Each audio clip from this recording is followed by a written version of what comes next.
Tervetuloa minun puolesta. Mun nimi on Nadia Leham. Mä Tähtismit. Puolesta myöskin tervetuloa ja kiva nähdä, että teitä on ihan kivasti paikalla. Ja tervetuloa tähän kääntäjävierailuun, jossa mä haastattelen tähteä. Tähtismit on aina Tähti on kääntänyt tai kääntää tällä hetkellä Lawrence Reesin kirjaa The Nazi Mind, Warnings from History, joka juuri oli siinä. Ja tämän kirjan suomenkielinen nimi on hänen käännöksessään Natsimieli 12 varoitusta historiasta. Näin. Me voidaan katsoa sitä. Ja The Nazi Mind-kirja julkaistiin englanniksi Briteissä 23.1. ja suomennossa julkaistaan 1.7. tänä vuonna. Ja Tähti saa kohta kertoa lisää tästä kirjasta ja mä toimin tänään haastattelijana tässä.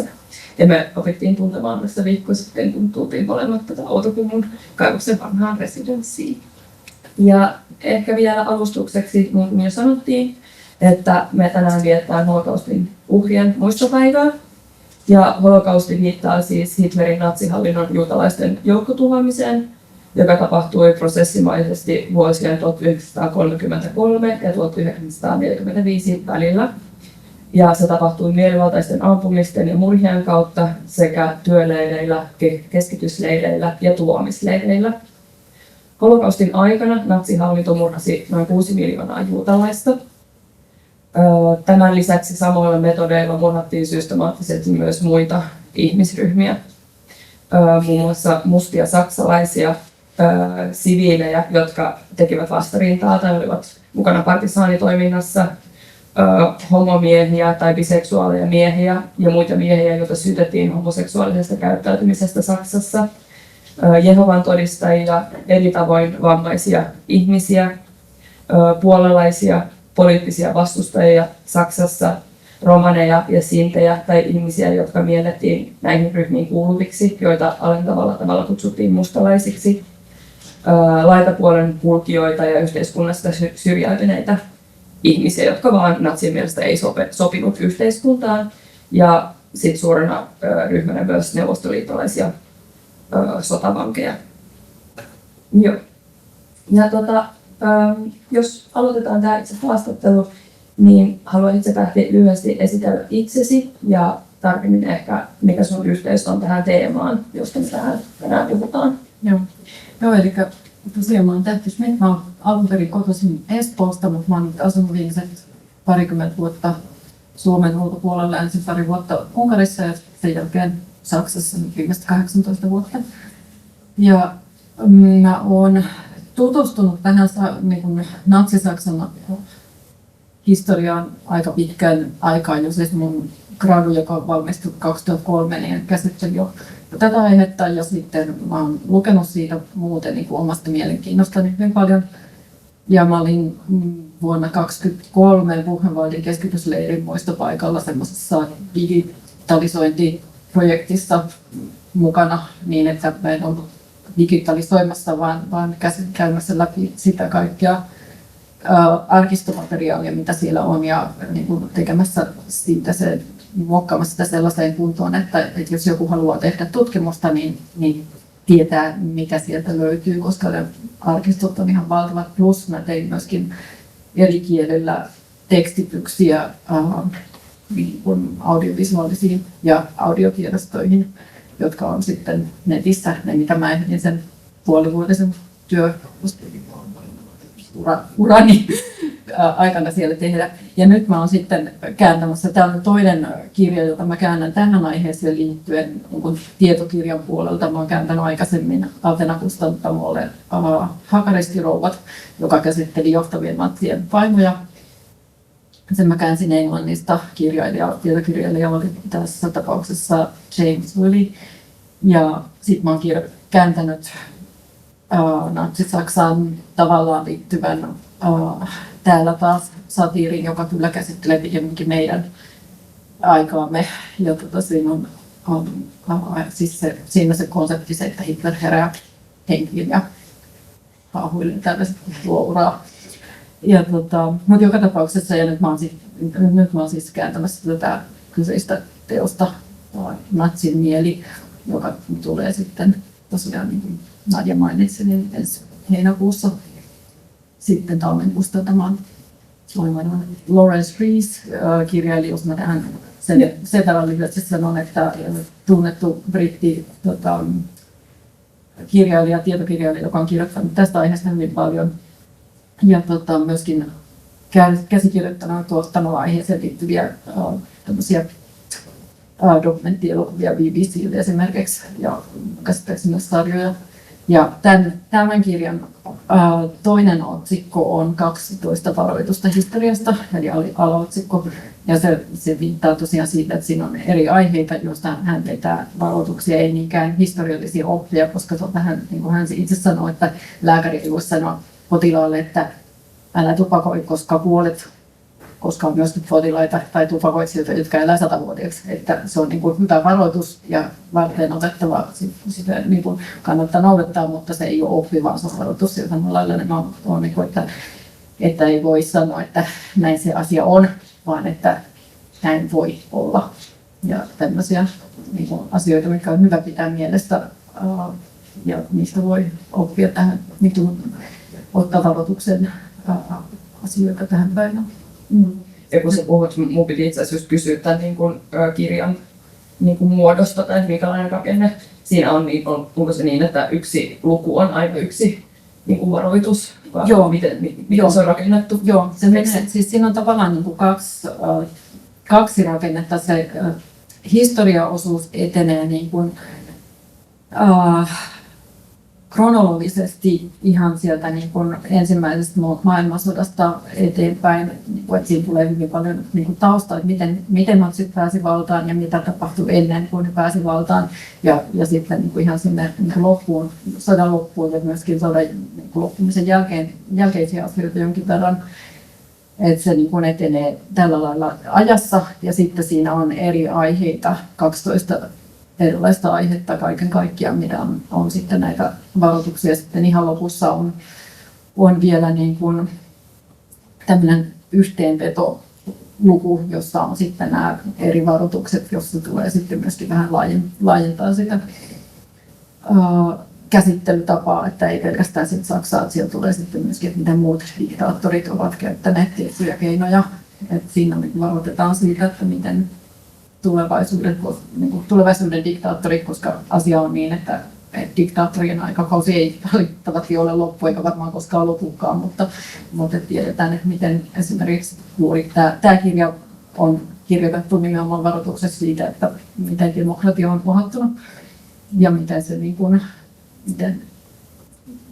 mitkä on sellaisia merkkejä, mihin kannattaa kiinnittää huomiota, jos niin alkaa mennä siihen suuntaan, että demokratialta vedään niin kuin matto jalkojen alta.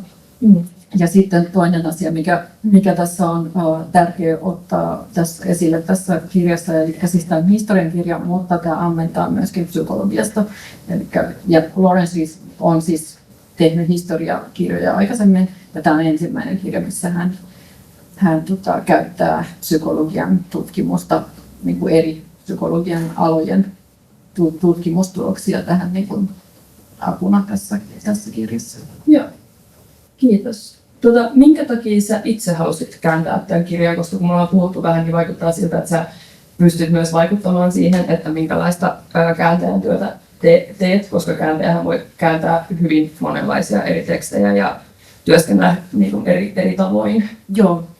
Joo, siis itse asiassa tämä kirja tuli sillä lailla, kun tähän mennessä melkein kaikki kirjat, joita olen kääntänyt, niin tulee sillä lailla, että kustantaja mulla sitten tarjosi, mutta koska mä oon vapaa kääntäjä, niin mä voin tietysti myöskin sanoa, että ei. Ja mä oon tiettyjä kirjoja myöskin kieltäytynyt ottamasta, kun mä oon todennut, että tämä ei ole sellainen, mitä mä haluan kääntää. Mutta tässä mä koen ensinnäkin, mä koen demokratian hirvittävän tärkeäksi. Ja sen takia mä myös koin, että tämä on sellainen kirja, joka on mun mielestä tärkeä kääntää. Ja mä koin myöskin, että mun niin kun taustani ja asiantuntemukseni edellyttää tämän kääntämiseen. Niin, että oikeastaan siis se tuli niin, että kustantaja tarjosi ja sanoi, että mulla on tämmöinen tietokirja, että jos tämä olisi kiinnostava mulle, mä mielelläni siihen suostun. Joo. Ennen kuin me mennään enemmän tähän kirjaan, niin mä haluaisin kysyä, että minkälainen prosessi tämä on ollut sulle kääntää. En mä tiedä, ehkä verrattain johonkin muuhun, mitä sä oot kääntänyt, tai minkälaista on istua tämän tekstin kanssa tällä hetkellä? No, tällä hetkellä on sellainen tilanne, että mulla on tulossa deadline tässä helmikuun puolessa välissä, eli loppumetreillä ollaan. Ja mä oon nyt siis residenssissä viimeistelemässä tätä käännöstä. On ollut hirveän mielenkiintoinen, aika lailla aikapainetta on ollut tässä, että mä kuvittelin, että tämä olisi vähemmän työläs, mutta kun tämä käännetään englannista ja aihe on kuitenkin saksa, niin siellä on tietysti hyvin paljon niin kuin lähteitä, jotka mä koen, että jos mun on mahdollista löytää ne lähteet saksaksi, niin silloin mä ne kohdat käännän sitten saksaksi, taikka sitten jos on tiettyjä sitaatteja, jotka on jo aikaisemmin käännetty suomeksi, niin silloin mun täytyy etsiä ne sieltä sitten suomennoksista. Et sen takia mä tässä juuri nytkin ennen tätä tilaisuutta niin tsekkasin tästä kanssa yhdestä kirjasta Nainen Berliinissä kirjasta muutamia kohtia, että ne tulee ne sitaatit sitten oikein, että kaikenlaista tämmöistä on. Ja tietysti myöskin sen takia, että mulla on siis kotikielenä saksa, niin se saksa on vahva, että senkin takia mä pyrin, että silloin kun voi käyttää sitä niin saksankielistä lähdettä, niin silloin mä katson ja joudun aika paljon etsimään myöskin netistä. Siellä on joitakin puheita, esimerkiksi Hitlerin tai Goebbelsin tai muiden puheita, ja osittain ne on vielä kivasti fraktuuralla, niin että ne on näin vanhoja sanomalehtien niin kuin ihan siinä, että täytyy totutella sitäkin lukemaan, että se ei ole ihan aina kauhean nopeasti etene. Ja sitten kun se on fraktuuralla, niin sit se ei myöskään mikään haku toimi, eli ne täytyy lukea läpi ja etsiä, että se vie aikaa. Et se on niin toisenlaista kuin mitä mä oon kääntänyt esimerkiksi Unkarista dekkareita, niin se on, kun ei tarvitse sillä lailla sitä lähdekirjallisuuteen perehtyä. Tietysti kirjailija on tehnyt hyvän taustatyön, mutta se ei jää sitten enää niin kääntäjälle vaivaksi. Ja se on hyvin mielenkiintoista.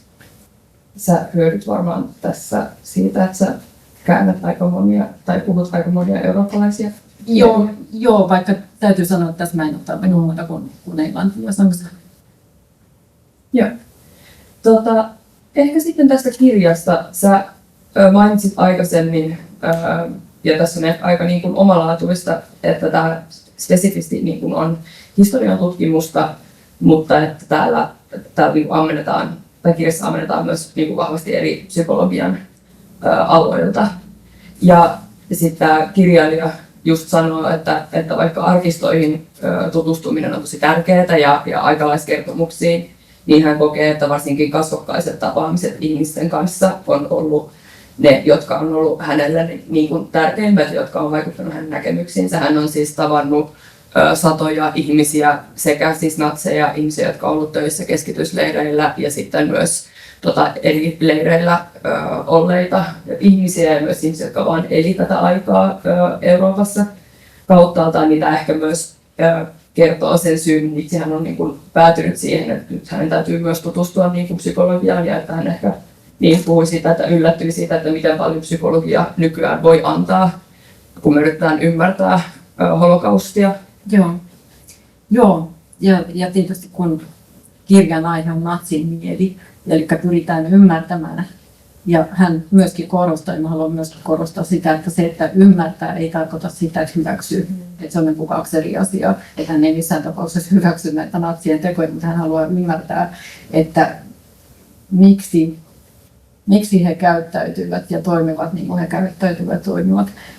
Ja koko kysymys, tai minkä takia hän rupesi kirjoittamaan tätä kirjaa, on se, että hän oli kysymys, miksi kukaan haluaa tulla natsiksi. Ja se on kysymys, joka muakin askarruttanut, että se oli yksi syy, minkä takia mä myöskin halusin sitä kirjoittaa, tai siis kääntää. Ja siihen tosiaan hän käyttää paljon erilaista psykologian alan tutkimusta ja siinä kiitossanoissa käy ilmi, että hänellä on 3 lasta, 2 poikaa ja tytär.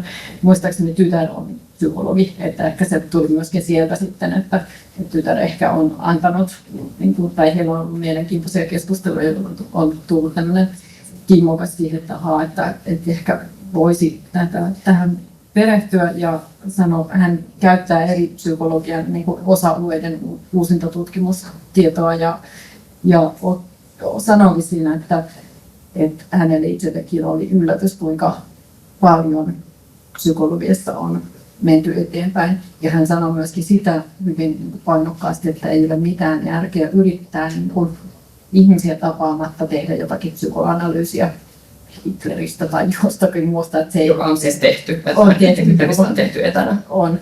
Psykoanalyysi. Joo, tosin oli aikalainen, mutta kuitenkin Hitleriä tapaamatta ja aivan huuhaata aika pitkälti.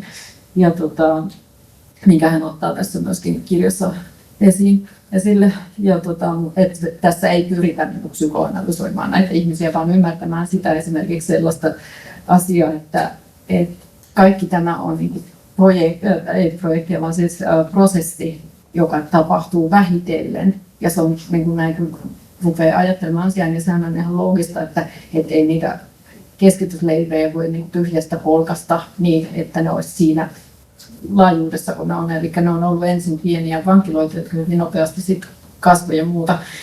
Mutta myöskin se, että miten niillä keskitysleireillä toimittiin, niin se raaistuminen oli hyvin pitkä prosessi. Ihan ensimmäisenä vuosia kyllä siellä jonkin verran ihmisiä tapahtui, mutta ne ei ollut tuhoamisleirejä. Ja ihan ensimmäisenä vuosina ne suurin osa vangeista oli poliittisia vastustajia, jotka pääsi myöskin jonkin ajan kuluttua yleensä vapaaksi. Et heitä ei pidetty siellä kuolemaan saakka, vaan että semmoinen keskimäärin 18 kuukautta, mikä on ihan liian pitkä aika sinänsä. Jokainen päivä on liian pitkä aika, mutta oli mahdollisuus vielä päästä pois.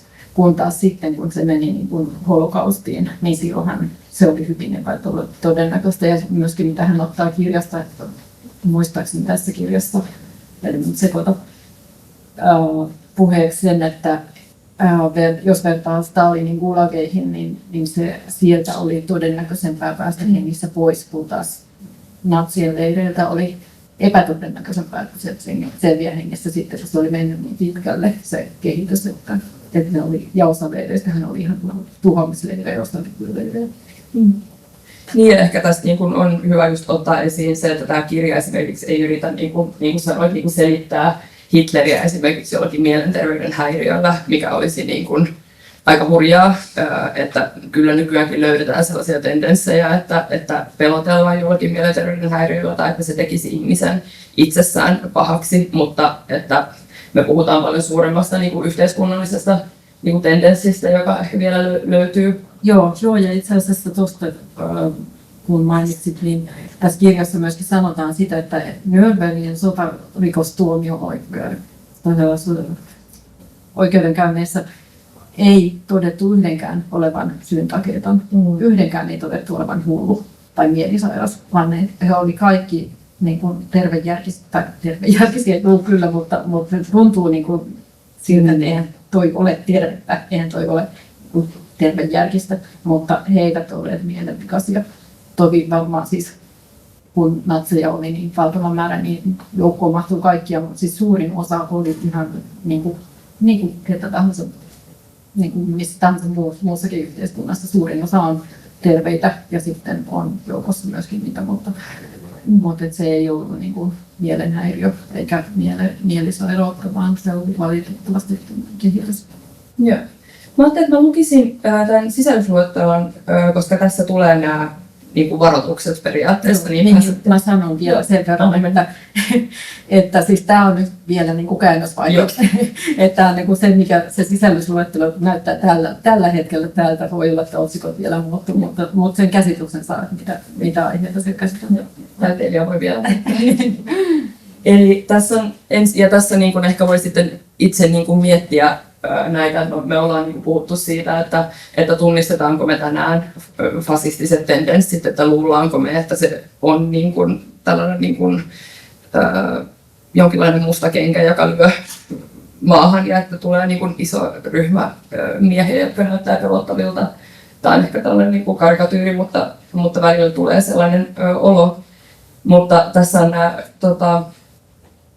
otsikot, josta ensimmäinen on siis salaliittoteorioiden viljely, me ja muut ajattelut, johtajan sankaruus,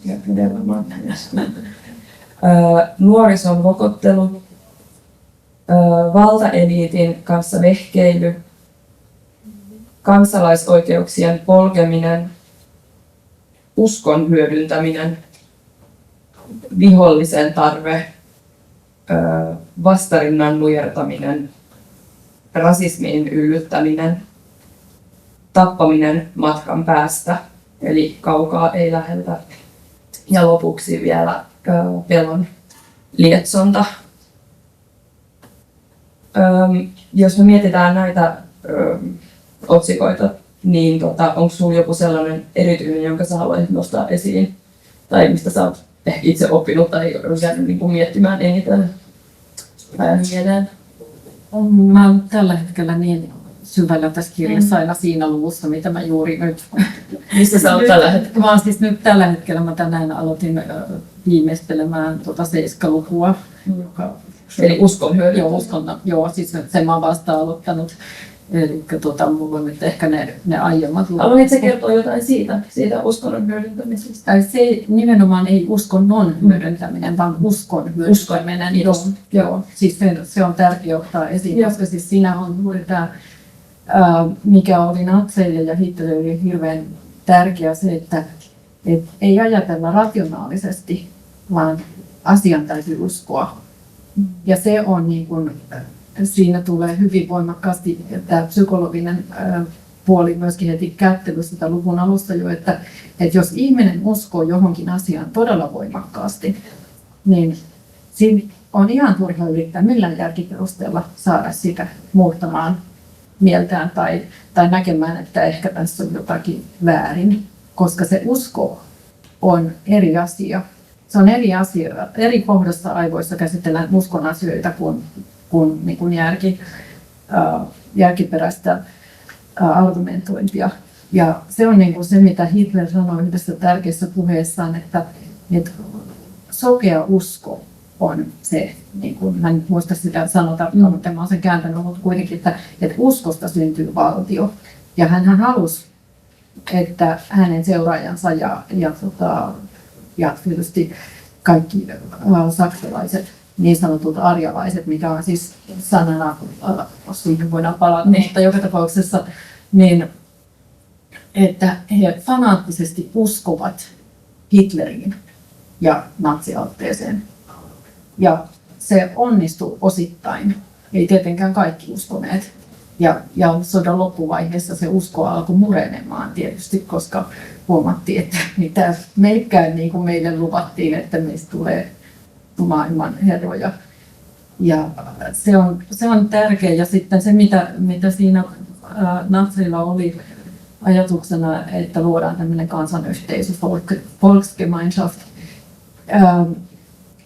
oli se tavoite, jota kohti mennä. Ja se on niin kuin vähän samalla lailla kuin kommunistilla Stalinilla oli tämä kommunismi, jota kohtaan ollaan nyt eletään vielä sosialismissa, mutta kommunistinen valtio on se, mikä kohta mennään. Kummallakin on tämmöinen utopia, jota kohti mennään ja jota kohti pyritään, mutta se on aina niin kuin melkein saavutettu, mutta ei koskaan ihan täysin, ei vielä olla siinä. Eli siihen päästään vain uskomalla. Mutta siihen ei päästä, jos niin kun ruvetaan järkevästi miettimään, että miten tämä nyt loppujen lopuksi, mitä pitää tehdä, että se saadaan. Ja sitten sitä ruvetaan niin kyseenalaistamaan, koska siinä vaiheessa, kun rupeaa rationaalisesti miettimään, niin rupeaa myöskin kyseenalaistamaan asioita, joka on aina diktaattorin kannalta huono asia. Mitä ne saa kyseenalaistaa? Ja siihen viittaa myöskin, siellä oli se mikä luku se oli, missä kansalaisoikeuksien polkeminen, niin siihen liittyy myöskin vapaa lehdistö esimerkiksi.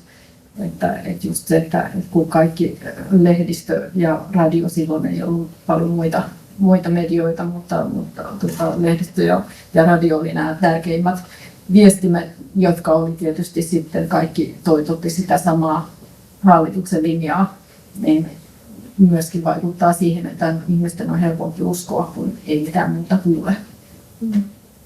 Huomaa, kun me puhutaan nyt, me myös puhutaan sellaisella, tai nyt tässä oletuksella, että kaikilla on jonkinlainen niin kuin historian käsitys siitä, mitä on tapahtunut niin kuin hyvässä ja pahassa, tai me puhuttiin vähän siitä, että me ollaan kaikki joko just ehditty elää tätä aikaa tai kuultu tästä koulussa, ja on tosi kiinnostavaa miettiä sitä, että miten mun vanhemmat, jotka on syntynyt 60-luvulla, niin kuin, että se oli aika uutta puhua holokaustista ylipäätänsä.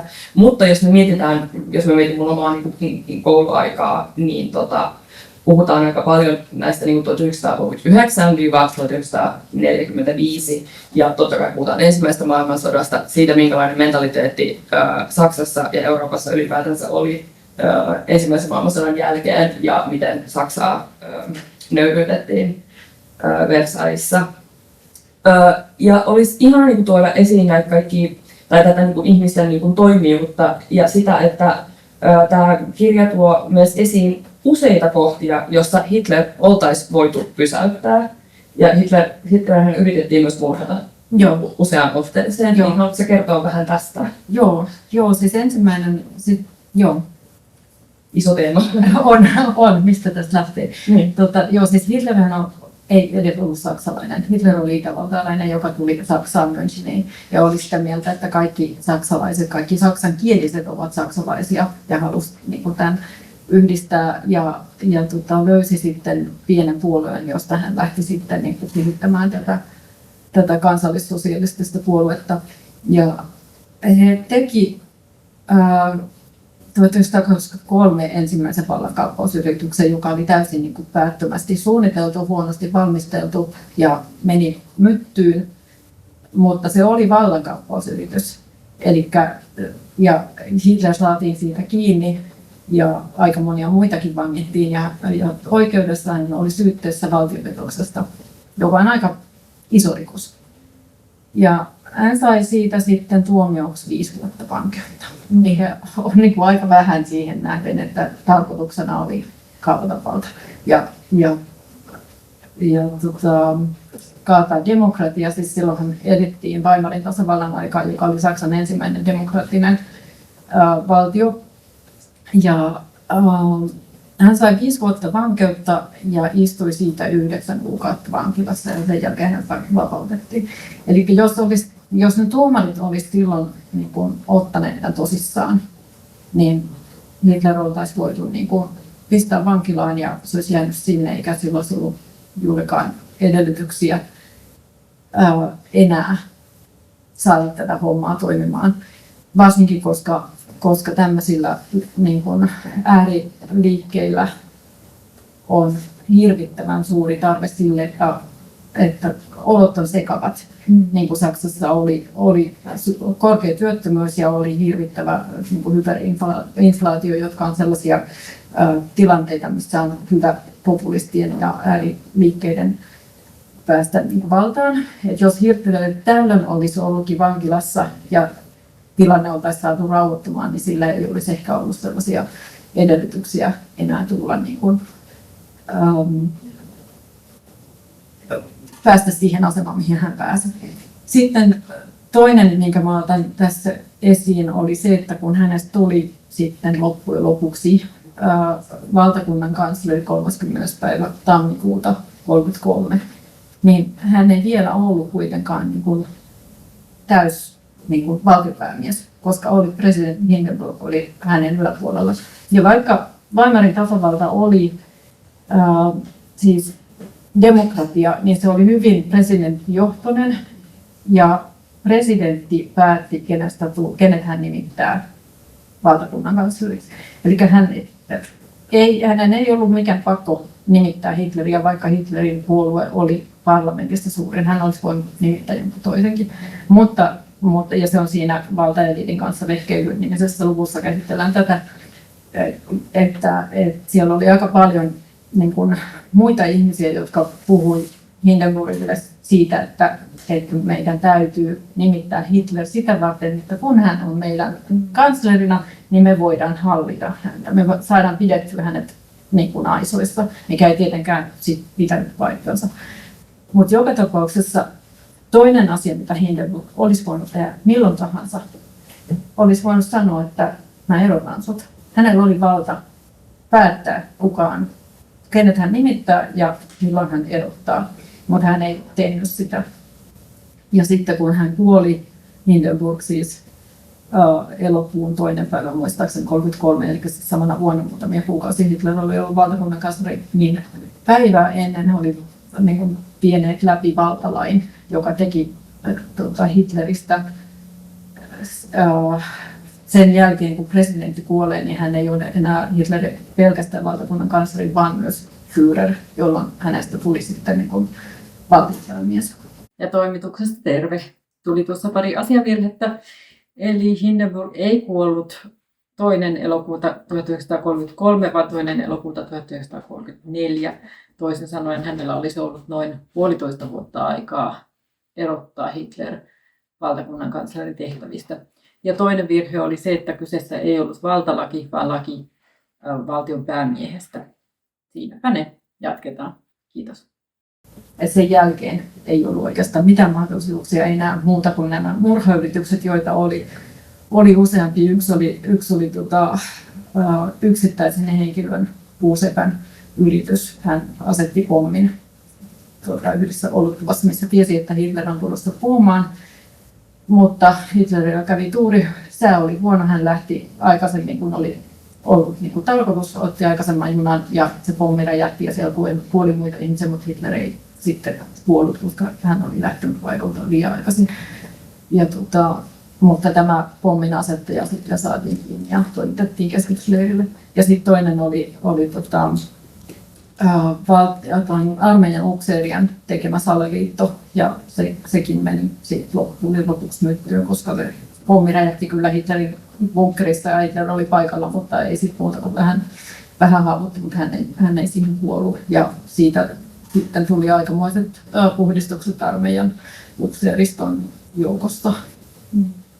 Niin, ehkä silleen niin kuin suuresta näkökulmasta niin voi tuntua välillä niin pieniltä yksityiskohdilta, että miten lainsäädäntö toimii tai että mitä valtuuksia milläkin päättäjällä tai poliitikolla on tai millä tavalla esimerkiksi perustuslaki toimii. Mutta tässä on mun mielestä tosi niin kuin kiinnostavaa niin kuin miettiä nykyaikaa ja millä tavalla yritetään turvata oikeusvaltiota ja sitä, että tällaisia tilanteita ei voisi tapahtua, että olisi mahdollisimman monta mekanismia, jotka pitäisi niin kuin kaatua, jonka takia esimerkiksi Suomen perustuslaki on niin vahvasti toivottavasti suojeltu. Ja siitähän ollaan nyt niin kuin keskusteltu näinä vuosina, että onko se samalla tavalla enää suojattu.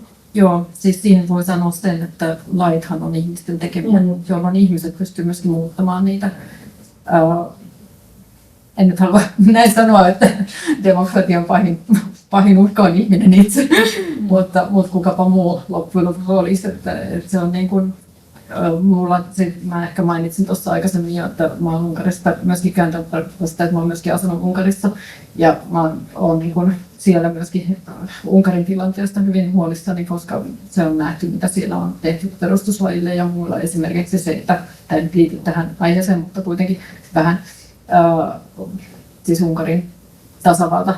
Sen nimi on muutettu pelkäksi Unkariksi. Nyt tasavalta on poistettu. En tiedä, kuinka moni Suomessa sitä tietää, mutta jo aikaa sitten. Tämä oli tämmöinen sivupolku. Ei, nämä on kaikki tärkeitä ja miettii just, että mistä kaikista näkökulmista tätä pitääkin puida. Mä menen vähän enemmän ehkä myös tähän päivään, mutta sitä kautta, että yksi näistä otsikoista oli myös rasismin yllyttäminen. Ja kun me puhuttiin tästä aikaisemmin, niin puhuttiin, ja palaan siihen vielä myöhemmin, mutta dehumanisaatioon, eli jotta jotain ihmisryhmää voitaisiin polkea tai siis tappaa niin systemaattisesti kuin tässä joukkotuhossa tehtiin ja myöhemmin ollaan tehty, niin täytyy tehdä ihminen epäihmiseksi, koska muuten ei ole mahdollista, tai muuten toisen ihmisen ei ole ehkä samalla tavalla mahdollista tappaa tämä toinen. Millä tavalla sitä voidaan siinä rasismin yllättämisessä tai ylipäätänsä niin kuin rasismi liittyen tähän teemaan?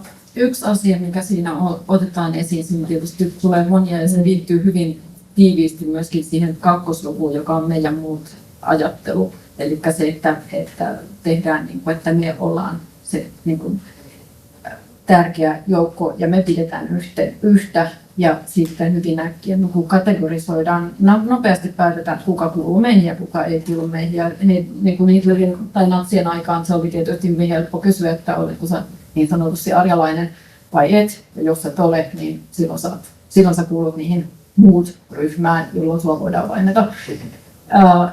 Yksi asia, mikä siinä sitten tässä rasismi-jutussa tuli niin kuin psykologian kannalta, on se, että mikä oli mun mielestä hirveän mielenkiintoinen. Esimerkiksi hajuaisti tai mikä tahansa aistielämys, mutta sanotaan nyt vaikka otetaan tämä haju tässä esille, että jos joku löyhkää ällöttävältä, niin se vaikuttaa mantelitumakkeeseen. Ja mantelitumakke on se, joka reagoi, saa ihmisen niin kuin, reagoimaan myöskin fyysisesti, niin jos se on se ällöttävä haju, niin ottaa vedästä kiinni ja ehkä kiavaa ikkunat ja tuulettamaan ja poistamaan niin kuin, pois. Siitä pyritään pois.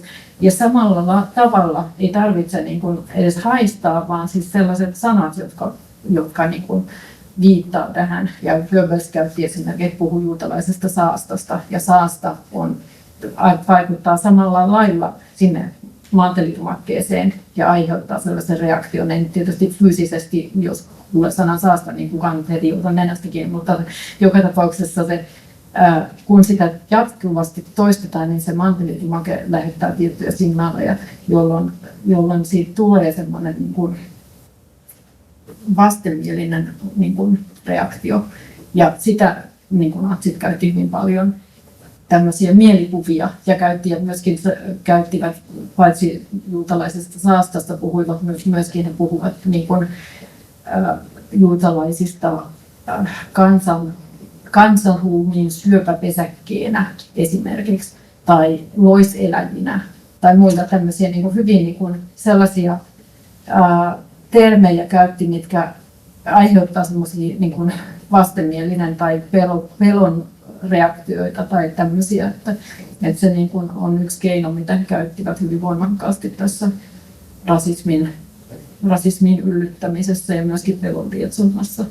Että nämä on, niin kuin, vaikka siinä on monia niin kuin, just tämä pelon lietsonta ja rasismin yllyttäminen ja sitten meidän muut ajattelu, niin ne on lukuja, jotka on omia lukujansa, mutta ne kuitenkin liittyy hyvin paljon, niin kuin tietysti kun on natsin mielestä puhutaan, niin mielihän ja aivot on, niin kuin kaikki liittyy niin kuin monella tavalla yhteen. Ja jos miettii nykyaikaa, jos me päästään tähän enemmän niin tulevaisuusteemaan, niin viimeiset 15 vuotta niin ollaan niin puhuttu paljon enemmän niin kuin siitä, että miten kieli vaikuttaa todellisuuteen. Ja mä ajattelen, että tässä on niin kuin hyvä esimerkki, jonka voi periaatteessa toisentaa mihin tahansa muuhun ihmisryhmään. Ja mä ajattelen, että se, että muistaa, että sen voi toisentaa mihin tahansa ihmisryhmään, niin se, että milloin tahansa voi niin kuin keikahtaa se, että kenestä me puhutaan näin, ja että jostakin voi tulla uhri ja joku muu voisi olla se, joka tekee sitä pahaa. Jos me mennään tähän niin kuin tulevaisuuteen ja missä me ollaan tänään, niin liittyen holokaustiin ja 40-lukuun Euroopassa ja Saksassa, niin te olette varmaan kaikki kuullut tämän julistuksen, että ei koskaan enää. Ja mua kiinnostaa henkilökohtaisesti just eniten se, että millä tavalla me tänään puhutaan holokaustista. Ja ollaan niin kuin sanottu, että meidän täytyy puhua holokaustista, jotta se ei tapahdu uudestaan. Ja sitten toisaalta mä koen, että niin kun, näissä julistuksissa on nykyään jonkinlaista sellaista niin kuin dissonanssia todellisuuteen ja että jopa tämä niin kuin, ei koskaan enää, siinä on jopa sellainen niin kuin nostalginen vivahdus ja ei millään hyvällä tavalla. koska kansanmurhia ja joukkomurhia on tapahtunut sen jälkeen ja tapahtunut useita ja niitähän tapahtuu edelleen tässä hetkessä.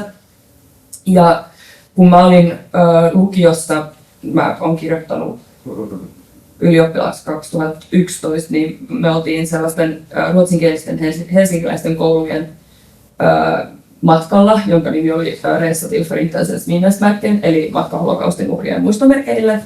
Ja se oli sellainen opintokokonaisuus, missä me ensin tutustuttiin aika suurpiirteisesti maailmalla tapahtuneisiin kansanmurhiin. Mä en muista nyt, että mihin kaikkiin, mutta ainakin puhuttiin Srebrenicasta ja Ruandasta. Ja sitten sen jälkeen me lähdettiin noin 2 viikon pituiselle matkalle Baltian läpi Puolaan ja sitä kautta Berliiniin ja takaisin laivalla Suomeen. Ja me käytiin Rampulanmetsässä, joka on Riian lähellä, missä siis tapettiin kymmeniä tuhansia, 50 000 ihmistä suunnilleen juutalaista. Me käytiin Treblinkassa, Majdanekissa, joka on vielä Puolassa, Auschwitz-Birkenaussa, Sachsenhausenissa ja Ravensbrückissä Saksassa. Ja kun mä mietin tätä, se oli totta kai tosi iso kokemus niin kuin meidän tai siis kenelle tahansa, mutta nuorille. Mutta että se matka ei niin kuin välttämättä opettanut meitä sellaiseen omaan toimijuuteen, että tämä hyvin vahvasti liittyy nykyaikaan. Että tämä ei koskaan enää ei ehkä liittynyt niin vahvasti nykypäiväiseen politiikkaan, tai se ei ehkä opettanut meitä tunnistamaan just fasistisia tendenssejä. Ja niin mitä sä ajattelet siitä suhteessa tähän kirjaan? Onko tämä puhe riittänyt? Totta kai meillä on hirveästi erilaisia mekanismeja yhteiskunnassa, joka pitäisi pysäyttää kansanmurhat, mutta niin, ei koskaan enää. Joo. Siis sanotaan niin, että jos asiasta ei tiedä eikä siitä puhu eikä kuuntele, niin eihän silloin pysty mitenkään toimimaan. Mutta se, että jos vaan lukee ja kuuntelee, niin se ei sinänsä, no se on jokaisen oma päätös, miten hän toimii, mutta se pelkästään se niin kun tiedon kerääminen itsensä sisään ja omaan päähänsä, niin sehän ei ole mitään toimintaa, vaan se on niin kuin mielenkiintoista voi lukea, mutta se, että mikä mun mielestä on hyvin tärkeää, on just se, että niin kuin puhuu asioista muiden ihmisten kanssa, että päästään niin vuorovaikutukseen, koska se, että kun keskustellaan ihmisten kanssa, niin silloin myöskin kun itse puhuu jostakin asiasta, niin herää omiakin ajatukset muotoituu eri tavalla kuin sillä, että jos vaan lukee. Ja toinen myöskin, jos hän ottaa ja vastaa siihen, niin ne ajatukset myöskin kehittyy eri tavalla. Ja puhe ja kieli on se, mistä kaikki lähtee, niin kuin sanotaan, että no niin, ja sanoista tekoihin. Niin sehän on juuri se, että ensin täytyy olla puhetta tai tekstiä tai jotakin, mitä nyt hyvänsä kieltä, ja sitten siitä lähdetään tekoihin. Näin niin kuin monissa tapauksissa tietysti on ihmisiä, jotka toimii ensin ja ensin hutkitaan ja sitten tutkitaan. Mutta se on niin kuin ehkä tämmöisessä tapauksessa, kun holokausti, että ensin niin kuin joku katsoo elokuvan tai joku, niin että jos me käydään katsomassa vaikka joku elokuva ystävien kanssa ja lähdetään sieltä elokuvateatterista, niin olisi hirveän hyvä, että puhutaan siitä elokuvasta, mitä on nähty, eikä siirrytä vaan, että no niin, ja mihin lähdetään kaujalle, vaan että vaihtaa aihetta saman tien. Että se on niinku se, mitä mä koen, että se on niinku se vähäisintä, mitä voidaan tehdä, koska sillä tavalla saadaan se aktivoitua enemmän.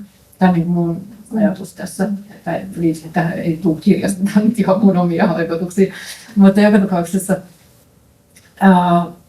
pelkästään lukeminen ei riitä, mutta jos ei näitä kirjoja ole, niin mitä sitten luetaan? Tai mistä sitä tietoa sitten saa? Tietysti voidaan käydä, kuinka moni sitten pääsee tämmöisille matkoille ja kuinka tulee edes ajatelleeksi, jos se koskaan kuuluu asiasta. Mutta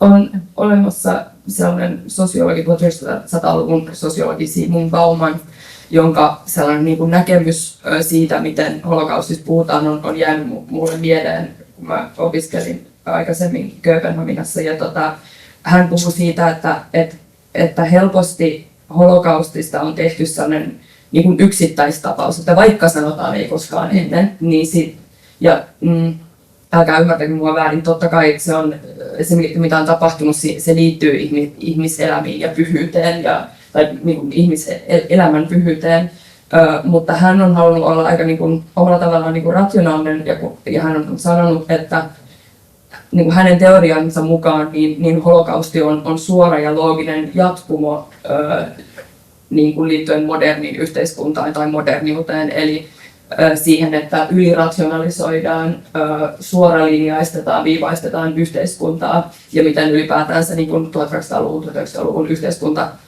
on rakentunut. Ja mä ajattelen, että se näkökulma antaa ehkä enemmän niin kuin lihaa tai jotain, niin kuin, mistä puhua.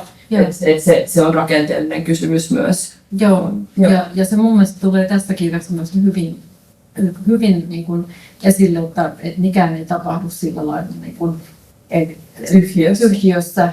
Ja se ei ole mikään semmoinen niin kuin köntti, joka on tossa, vaan kaikki on niin kuin historia aina on niin kuin tapahtumien virtaa ja kehityskulkuja, ja ne on hyvin monisäikeisiä, eri kehityskulut limittyy ja lomittuu toisiinsa, ja sitten se jatkuu tämän niin kuin, sodan jälkeen, miten niitä leirejä sen jälkeen esimerkiksi käytettiin, nehän oli olemassa. Ei ne niin kuin tyhjille jääneet, vaan esimerkiksi Neuvostoliiton puna-armeija käytti niitä sitten myöskin leireinä sotavangeille ja veivät natseja sinne, ja myöskin saksalaisia pidettiin niillä sitten.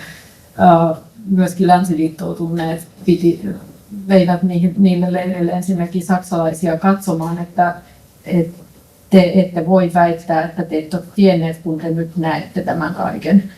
He kävi siellä esimerkiksi Buchenwaldissa silloin, kun leirit oli jo vapautettu, mutta vangit jäi osittain vielä, siis niin kuin, he eivät enää olleet vankeja, mutta he jäivät sinne leirille, kun ei vielä ollut, niin kuin, osa oli liian heikkoja lähteekseen ja osa ei vielä niin kuin, tiennyt, miten tästä nyt eteenpäin. Totta kai nyt vähitellen sitten pääsivät sieltä lähtemään, mutta he olivat siellä leireillä kuitenkin vielä sen vapauttamisen jälkeen, ja silloin saksalaisia, esimerkiksi Buchenwaldista, jos puhutaan, niin siinä on Weimarin kaupunki lähellä, niin Weimarin kaupungista tuotiin ihmisiä katsomaan, että tässä nyt näette niin kuin silmät auki. Ja myöskin sen natsikauden jälkeen, kun käytiin näitä niin kuin tavallisten ihmisten ja isompienkin kihojen tämmöisiä niin sanottuja entnazifizierungsprozesseja, eli käydään läpi sitä, että minkälainen natsi sä olet ollut, oletko sä ollut vaan niin kuin mukana vaan niin kuin tukemassa, vai oletko sä ollut aktiivisesti edistänyt uraa, vai mitä sä oot tehnyt, ja sen perusteella sitten niin kuin, käydään niin kuin, tietyllä tavalla ehkä menetetään tiettyjä kansalaisoikeuksia, ei kun osallistua vaaleihin ehdokkaana ja muuta, niin osa niin kuin, toimitettiin myöskin näille leireille, koska siellä oli tilaa siinä vaiheessa, että te olette nyt sitten vaihteeksi siellä vankeina, että ei niistä heti tulleet näitä, kun ne nykyään on näitä muistopaikkoja, niin ei ne heti sunkaan olleet muistopaikkoja, vaan niillä oli käyttöä sen jälkeenkin. Niin. Mä kysyn vielä lyhyesti vielä jotain tässä ennen kuin voitte vielä kysyä kysymyksiä, jos haluatte. Sä asut nykyään Saksassa, ja on totta kai mielenkiintoista miettiä, että minkälainen yhteiskunta Saksa tänään on. Ja siellähän on niin kuin, ymmärtääkseni, mitä mä oon seurannut, niin aivan hurjan laajoja projekteja sen puolesta, että koko kansa tietäisi siitä, mitä 40-luvulla Saksassa tapahtuu. Ja nythän on ollut tässä viimeinen vuosi tai monta vuosikymmentä Gazassa tai Palestiinassa tapahtuva etninen puhdistus ja kansanmurha, eli ICC ja Amnesty International ja muun muassa myös Human Rights Watch on sanonut, että Israelin harjoittama väkivalta Gazassa on täyttänyt kansanmurhan etnisen puhdistuksen kriteerit. Ja sitten on ollut tosi kiinnostavaa nähdä, miten Saksa reagoi tähän, koska Saksallahan on väistämättä vahva suhde Israeliin, ehkä sellaisen niin kuin, nyt tässä on vaikea päättää, mitä sanaa käyttää, kollektiivinen trauma, se on aika huono omatunto, mutta yhteiskunnallisella tasolla vaikea suhtautua siihen. Ja siitä ei ole hirveästi uutisoitu Suomessa, mutta jonkun verran siitä, että Saksassa on nykyään hyvin vaikea kritisoida Israelia. Ja muun muassa The Guardian on uutisoinut siitä, että poliisi on kieltänyt muiden kielten käyttämisen kuin saksan ja englannin mielenosoituksissa, Palestiinan mielenosoituksissa Saksassa, jotta poliisi ymmärtää, mitä siellä sanotaan, kun halutaan olla varmoja siitä, että siellä ei ilmene antisemitismiä. Ja Berliinin senaatti on myös vaatinut, että esimerkiksi taiteilijoiden on pakko hyväksyä sellaisen järjestön kuin IHRA:n määritelmä antisemitismistä, jonka mukaan Israelin kritisoiminen on yhtä kuin antisemitismiä. Ja nyt kun mä puhun tästä, mä hyvin vahvasti erittelen niin kuin Israelin valtion, mitä Israelin valtio tekee, ja se niin kuin sionistinen projekti, jossa Israel haluaa valloittaa kaikki palestiinalaiset alueet, mitä missään nimessä kaikki juutalaistaustaiset ihmiset globaalisti ei missään nimessä hyväksy. Mutta haluatko kertoa jotain siitä saksalaisesta mielenmaisemasta tänään? Tämä on myös valtava teema, mutta me myös nähdään, mitä tapahtuu, tai että mitä valtio haluaa tehdä tällaisessa tilanteessa ja miten se sellainen iso psykologinen kuva näyttäytyy tänään Saksassa. Joo, siis tämä on todellakin hyvin niin kuin valtava aihe, sitten voit pitää oman iltansa, mutta joo, siis se on totta, että Saksalla on historiallinen vastuu ja Saksa on niin kuin valtiona sitoutunut siihen, että ne on niin kuin tämän Israelin valtion puolella, mutta se niin kuin, sit on aika lailla nyt rajaveto, että mitä se käytännössä tarkoittaa, että se ei saisi tarkoittaa sitä, että Saksa antaa tai ylipäätään, että Israel saa valtiolla tehdä ihan mitä tahansa. Totta kai voi puolustautua, mutta se täytyy olla niin kuin jossain suhteessa siihen, että mitä on tapahtunut ja se miten Israel nyt on toiminut, niin siitä on ollut, mun mielestä Saksan ulkoministeri Baerbock on siitä pyrkinyt sanomaan, kun aikaisemmin sanoin, mutta hänkin on hallituksessa niin kuin sidoksissa siihen, että miten hän voi Saksan ulkoministerinä sanoa. Mä en nyt tiedä, miten mä nyt vastaisin. Se on vaikea kysymys, mutta siis se on totta, että siis siellä on tämä niin kuin kollektiivinen trauma ja mun mielestä hyvin voi sanoa huono omatunto ja vaan niin kuin syystäkin, vaikka ei tietysti niin kuin välttämättä jokainen henkilökohtaisesti siitä, mitä itse on tehnyt, mutta se on ehkä kiinnostava just se, että kun jotta ei asioita tapahtuisi uudestaan, niin meidän täytyy jotenkin huomata se, että vaikka joku yhteiskunta, nyt totta kai kun aikaisempi sukupolvi on tehnyt jotain, niin, ja sitten joku on ollut se kärsijä, niin kärsijätkin pystyvät, ja niinhän ehkä trauma myös toimii, että jos on kokenut jotain vaikeaa, niin voi olla hyvin vaikeaa myöhemmin huomata niin kuin omat virheensä, ja tämä ei totta kai taaskaan riitä psykologisoimaan. Ja sitten just se, jos ajatellaan, että miten Israelin valtio on perustettu, että sinnehän meni ihan valtavasti holokaustista hengistä selvinneitä, hyvin traumatisoituneita ihmisiä, ja jotka ei siellä suinkaan saaneet mitenkään lämmintä vastaanottoa, niin se on niin kuin vaikea, että tämmöiseltä pohjalta mitään tervettä valtiota perustaa, niin se varmaan se, mitä siellä nyt tapahtuu, niin on varmaan tämän historian hedelmiä. Ja jatkumoita, ja ehkä me tänään just niin kuin nimenomaan puhutaan jatkumoista ja että miten me kaikki itse voidaan vaikuttaa, tai itse, että mä ehkä haluan käyttää sitä sanaa, vaan yhdessä voidaan niin kuin vaikuttaa esimerkiksi tällaisten tapahtumien kautta. Pitäisikö me olla? Joo, onko jotain kysymyksiä? Joo, kyllä. Joo. Tuosta 30-luvun saksalaisesta eliitistä, eli lääkärit, tuomarit, preustilaiset, upseerit ja aatelista, että onko nyt tämä psykologinen lähestymistapa tuonut tää uusia pointteja tähän, hän varmaan demokratia vastustaa. Työväenliiket ja kaikki, onko jotain muuta vielä? No juu, tässä on tietysti hyvin erilaisia ryhmiä, jos ajatellaan niin kuin lääkärit. Siinä oli esimerkiksi näistä lääkäreistä, jotka oli SS-järjestössä yliedustettuna, Niin siinä on esimerkiksi otettu semmoinen, tässä kirjassa on semmoinen pointti, että minkä takia, kun siinä kysytään juuri sitä, että minkä takia lääkäreitä tuli niin paljon juuri SS-järjestöön, joka oli ihan hirvittävän raaka. Ja siinä oli sellainen pointti lyhyesti pähkinänkuoressa, että lääkärit, jotka oli kokeneet ensimmäisen maailmansodan, joka oli ihan hirvittävän raaka, ja jossa jouduttiin, niin kun lääkärit joutuivat näkemään aivan järjetöntä niin kun tuhoa, ihmiskehon tuhoa ja yrittää auttaa ja valita, että ketä autetaan ja ketä ei auteta ja millä tavalla amputoidaan jalkoja ilman mitään niin kun,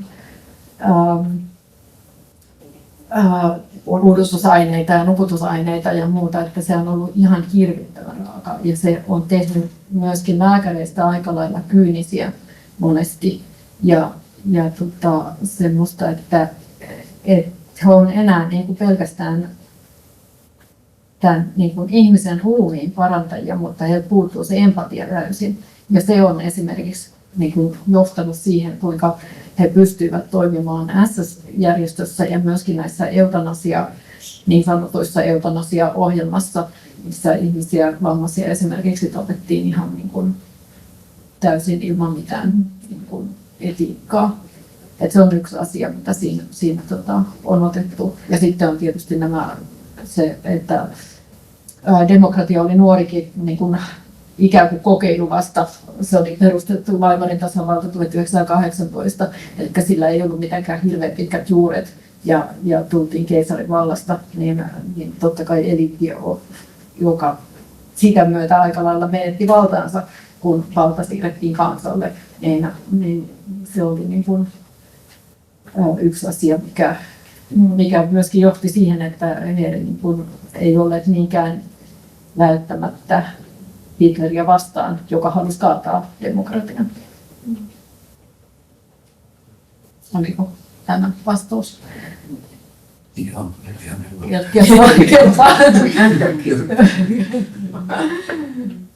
Onko muita kysymyksiä? Me voisin ehkä tästä tämän hetken Elon Muskin toiminnasta, että miten sinun silmiin hänen toimintansa on näyttänyt, kun hän on tehnyt näitä sopimuttavia käsiliikkeitä niin sanotusti. Joo, ja oli myös AF. Niin, Saksan AfD-puoluetta, joka on siis Saksan tällä hetkellä valitettavan vahva äärioikeistolainen puolue, siis osittain äärioikeistolainen, osittain populistinen. Ja Saksassahan on tullut sen aikaiset vaalit nyt 23. päivä helmikuuta. Siis se on täysin sopimatonta. Tietysti natsitervehdyksiä oli se sitten sitä tarkoittanut paikasta, mutta hän tietää, että jos sen tekee noin, niin sen voidaan tulkita. Ja se on aivan niin kuin mun nähdäkseni se ei käy missään tapauksessa. Ja se on yksi asia, mikä tuossa kirjassa myöskin tulee, se, että miten nämä salaliittoteoriat, joita täällä myöskin levitetään, miten paljon ne on vielä vahvempia kuin ne oli tuolloin 30-luvulla juuri sen takia, että sosiaalista mediaa ja internetiä voidaan käyttää semmoisten niin kuin aikaisemmin luotettavina pidettyjen tietolähteiden kyseenalaistamiseen. Ja sillä on valtava, koska se tavoittaa niin paljon ihmisiä, niin ne toimii hirvittävän tehokkaan. Esko, sulla oli vielä? Semmoinen puolen minuutin vastaus. Me ollaan varmaan saatu tähän nyt hirvittävän paljon vastauksia, mutta ihan teknisenä kysymyksenä, kun nykyään on tekoäly, on ChatGPT ja Google-kääntäjät ja muuten, nimenomaan kun kääntäjävirrausta ja sinut kyse, niin miten se itse tiivistäisi? Niin sanoit, paljon saatiin varmasti siellä metavastauksia, mutta tavallaan se, että mitkä on keskeisiä syitä, miksi kääntäjiä tarvitaan vielä tulevaisuudessa? Mitkä on tavallaan sun työn ydinjuttuja tavallaan? Miten sä vaikutat siihen teokseen? Ja siis mä koen sen niin, että älykäs ihminen on arvokas itsestään. Ja tekoäly, mä kirjoitin semmoisen itse asiassa yhden vähän niin kuin satiirimaisen tekstinkin tässä jokin aika sitten tästä, että tekoäly on tekoäly ja äly on äly. Että se, niin kuin, jos luovutaan siitä niin kuin ihmisen toiminnasta, niin luovutaanko me yhtä lailla sitten ihmisyydestä. Että se on niin kuin mun tämänhetkinen suuri huoli. Joo, ihan loistava. Se on varmasti hyvä. Kiitos kysymyksestä. Niin, se oli Voitaisiin puhua pitkään. ja ihanaa, että täältä tuli yleisesti ne kysymykset, mitkä mä en ehtinyt kysyä. Tällä niin kuin lopuksi niin ensin kiitos sinulle ja ensin ehkä tällaisena vinkkinä, että tänä vuonna tulee ulos myös tämä Klaus Härön elokuva Ei koskaan yksin, joka kertoo niistä 8 juutalaista ihmistä, jotka Suomi luovutti Saksaan ja jotka päätyi keskitysleirille tai leireille. Mä en muista, päätyykö kaikki Auschwitziin tai muualle ulkoa, mutta anyway, tärkeä teema ja hyvä, että tästä tehdään elokuva. Ja tänään tulee myös kuluneeksi 80 vuotta siitä, kun Auschwitz vapautettiin. Ja leirillä kuoli 1,1 miljoonaa ihmistä, joista suurin osa oli juutalaisia ja vain muutama tuhat heistä selvisi. Ja ehkä lopuksi sellainen ajatus, mitä mä mietin tuossa, että niin kuin jo sanottiin, että holokausti on osa maailman niin kuin historian jatkumoa, eikä selvästikään yksittäistapaus. Ja haluaisin jotenkin, koska me puhuttiin niin kuin hyvin teknisesti, mikä mun mielestä on tärkeää, että miten tämä voi tapahtua, niin jotenkin sanoa, että holokaustin kokeneita ihmisiä on vielä olemassa, he ovat elossa ja heidän jälkeläiset ovat täällä ja ehkä tässä huoneessakin voi olla joku, joka tuntee jonkun, jonka jälkeläinen elää periaatteessa niin kuin realiteetin kanssa ja rakentaa tätä maailmaa, joka meillä nyt on yhdessä meidän kanssa. Niin kyseessä ei siis ole kaukainen asia. Joo. Kiitos, että tulitte. Mega kiitos tähti. Olet tähti. Ja joo, ei lopeteta puhumista. Ja kiitos kirjastolle. Todella. Kiitoksia.